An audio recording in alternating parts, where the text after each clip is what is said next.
The biblical definition of faith is belief in something you cannot see. Belief in the unknown, belief in the next step, belief in a God that you can't physically feel.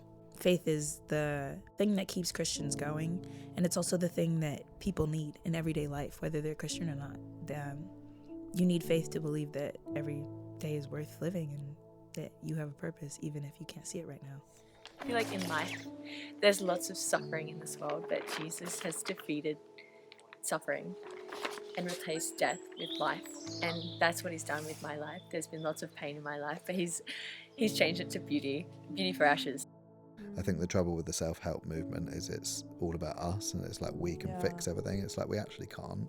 We actually desperately need others, and we were created to need others, and we were created by a creator. So self-help doesn't actually work. It will take you around in circles. It's really important to be connected to your heart, recognizing, acknowledging, listening, hearing like what your heart needs. So your feelings, your emotions, being really present with yourself, basically your whole self, and not just being in your head and ignoring what your heart's actually saying. Part of my backstory is that my mum, growing up, was severely ill. She was diagnosed with a brain tumour, and that was a massively testing period for my family. And I think having such a close relationship with suffering means that, you know, automatically you question your faith. So how can I equate this major suffering on one hand? How can you allow this, God? How can you allow my mum to go through, I mean, just seemingly suffering after suffering after suffering? How's that fair? And it was really this realization that the entire point of the cross is God going, you live in a broken world. I didn't give this. I didn't put this upon you.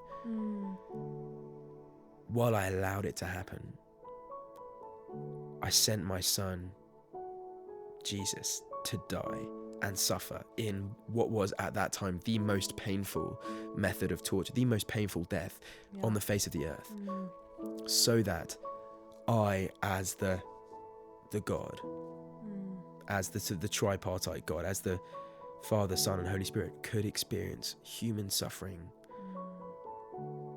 on a scale that meant that I could come to you, come alongside you, and I know what that's like. And no other religion, no other major faith-based system, no other faith system on the planet has the deity, has God that comes down and experiences human suffering with humans and goes, I see the world you live in, but I love you so much that I want to sit with you in that and experience that. Yeah, when I was 7.5, my mom passed away. And then after that, we kept going to church. And I think when I think about it now, I look back and I'm like, God was preparing everything. And he even like prepared my mom, and he prepared my dad as well. So he prepared her heart in a way that she was preparing us to live a life without her. People normally will be like, I'm good by myself. I'll figure it out by myself. I don't need anyone to help me. Like, I'm just gonna do it. But we're so fragile. Like, humans are so fragile. Faith in my life has been hard. Faith to believe that there was a point. Faith to believe that I was gonna make it through. Yeah, I've been angry at God multiple times, but God welcomes anger, and he welcomes true emotions. He's not asking for you to be this like perfect version of yourself when you come to him. You can come to him in tears. You can come to him angry as long as you come to him. There will be things that God won't deliver you from. And people don't like to hear that answer. They think God will always save you. He will. God will always be there for you. He will.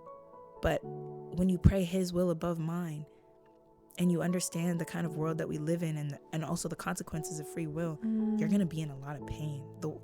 Jesus said, the things that I've been through, you might be through worse, but take heart because I've already overcome the world. But he never said you won't struggle. He never said you won't cry. He never said you won't be a person like my mother who is looking at her situation with hopelessness. He said that he would be there through it. You are not where you went to school. You are not where you went to university. You are not, the family you've come from. You are not the friends you hung out with. You're not the clothes you wear.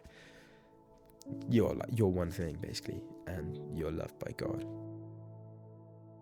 Therefore, since we are surrounded by such a great cloud of witnesses, let us throw off everything that hinders and the sin that so easily entangles, and let us run with perseverance the race marked out with us, fixing our eyes on Jesus, the pioneer and perfecter of faith. For the joy that was set before him, he endured the cross, scorning its shame, and sat down at the right hand of the throne of God. Consider him who endured such opposition from sinners, so that you will not grow weary and lose heart. It's everything. I wouldn't picture a day in my life without Jesus and without faith.